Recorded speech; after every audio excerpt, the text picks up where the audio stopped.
umuntu atumye ribu ivuga ko gucopinga amafaranga mu Rwanda bitemewe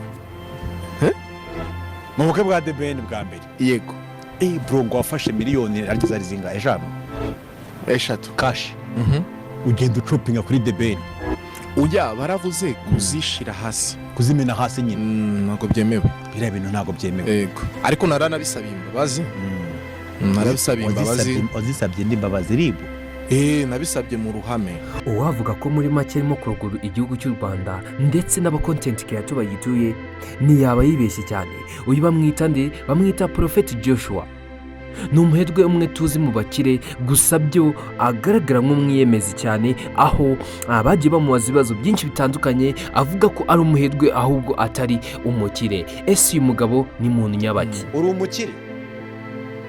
Ndi umuherwe njye ntabwo ndi umukire. Josh uri umuherwe? ubwe yaje kwemera ko atari umukire ahubwo ari umuherwe ubwo yari mu gitangazamakuru cya MI Empire.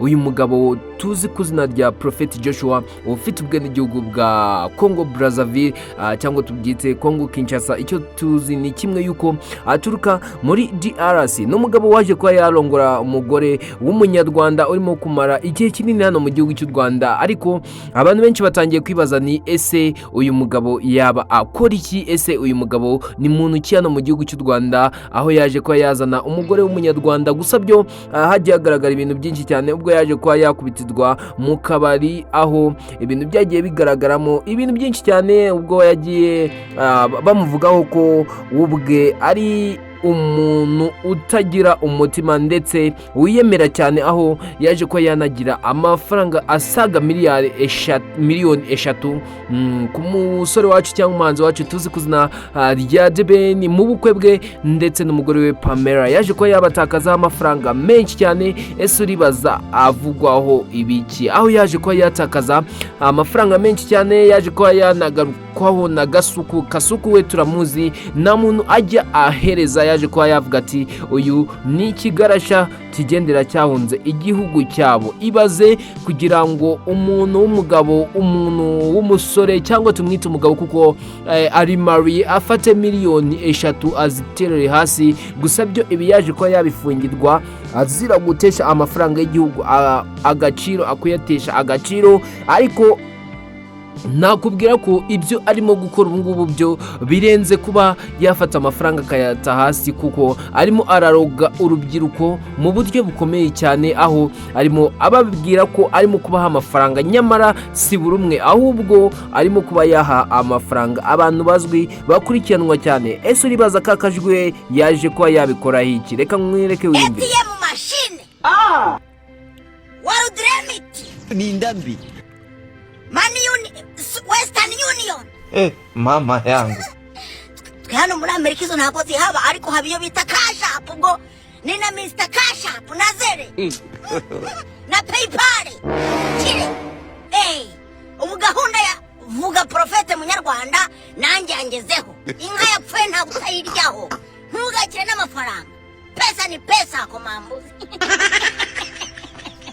Ndamutse nkubwiye ko mu bantu bose yagiye amafaranga umuntu wabashiye kuba yayanga ari umusore wacu tuzi ku izina rya kakajwi wacu w'abanyarwanda, ariko abandi bose nk'aba content creator twakuze twemera, urugero nka Patino, ba Ice Mobi, aba content creator benshi bagiye batandukanye baje kuba bagaragara ari we muntu bari gutokingaho. Gusa byo bamwe bagiye babavugaho nabi bavuga ati aba ni ibimondo, aba ni ibigarasha, aba nta kintu kibarimo kubona umuntu w'umukontent creator, umuntu w'umusitari twemera cyane, umuntu twita nka Grafre arimo kugenda ku mbuga nkoranyambaga yogeza umuntu ngo ni intwari, umuntu ngo ni umuke wa mbere mu gihugu. Ese ku rutonde rw'abakire ba mbere mu gihugu nabonye ko atajya abonekamo. Gusa byo uyu mugabo babara ko arya amafaranga ye nabi. Reka nkureke wiyumvire, ese Patino we yakagombye kuba akora ibi bintu nk'umukontent creator twakuze twumva, we yakagombye kuba bikora?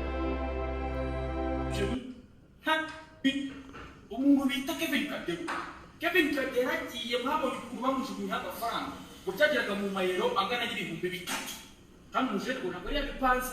Yaciye aho ngaho yumvaga umwana w'umunyarwanda aravuga ati ariko ngewe banyita Joshua Prophet, ndi umukene umutaji.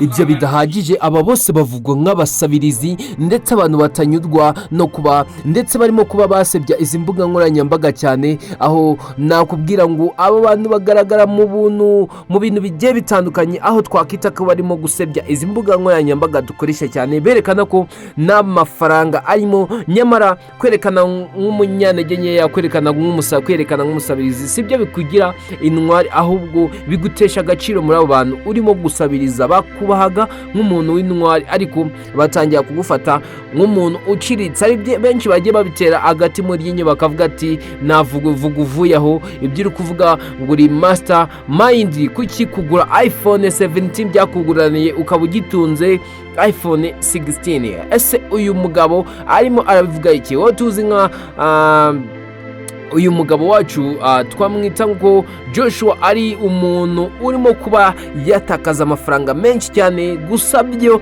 arimo no kuba yaryarya urubyiruko rumwe na rumwe, aho bibwira ko arimo kuba yaha amafaranga buri umwe, nyamara siko kuri, kuko arimo kugenda atoranya abastari, abantu bafite izina ndetse abantu bakurikizwa n'abantu barenga ibihumbi 100 mu bihumbi 80 gutyo. Nge naje kuba nabikoraho ubushakashatsi ndavuga ati uyu mugabo nyamara ibintu turimo kwikurura ngo turimo kumuvugaho, Prophet Joshua ntago ari umuntu mwiza cyane. Gusa byo ese kuki abanyarwanda tusigaye twaraciritse cyane ku buryo twumva ko umuntu wese uje atwereka ko adufitiye ashaka kudufasha, aho yavuze ko abanyarwanda n'amafaranga bafite, agaragaza uburyo bwinshi cyane bwo gutanga amafaranga, yabishizemo ubusuzuguzi bwinshi cyane. Gusa byo murabizi ko wa mipango ye nayigeze amuhereza, ariko Prophet Joshua, who are you?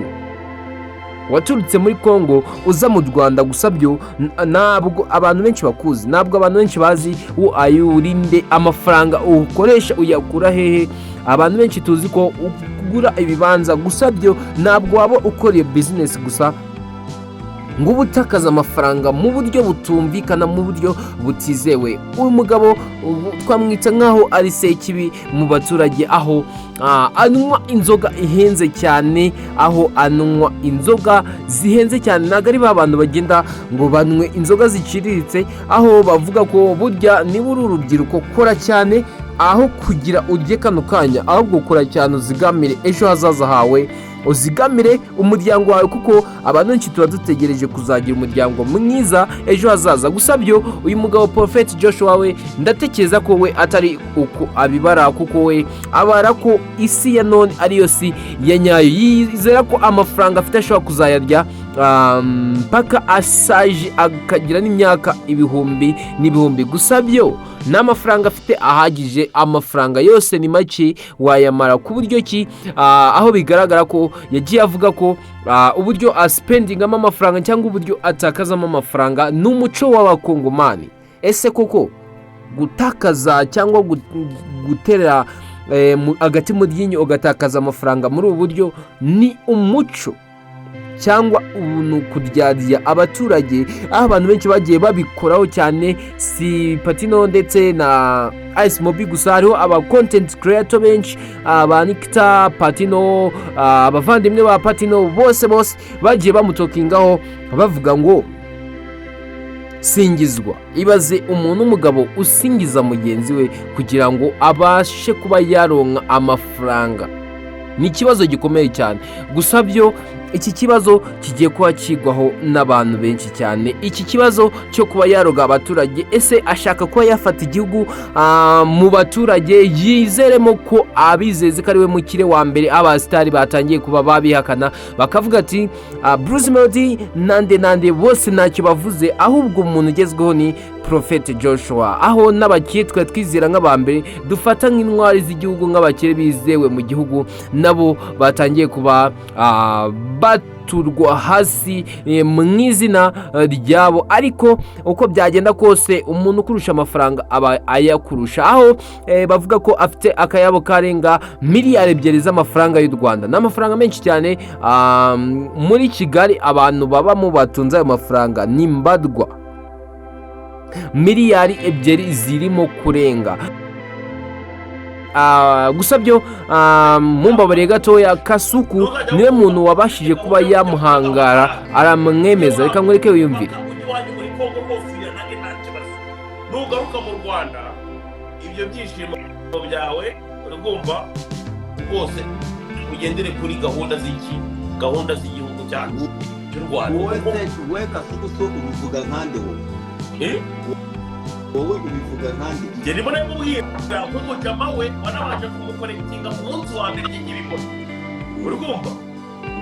urumva ese Prophet Joshua nk'uko mwagiye mwumva uyu mugabo amafaranga yaba yakura ese yaba yakura mu gucuruza ibibanza cyangwa afite ubundi buryo ki ashobora kuba yinjiza amafaranga mw'abantu mwe mureke gushukwa n'uyu mugabo afite business nyinshi zo gukora kandi ntago ari buri umwe ari guhaya amafaranga cyo rero be careful ari ubwa mbere ugeze hano nakwibutsa gukanda subscribe tukazajya tubana umunsi kundi ndabakunda cyane ciao I love you guys.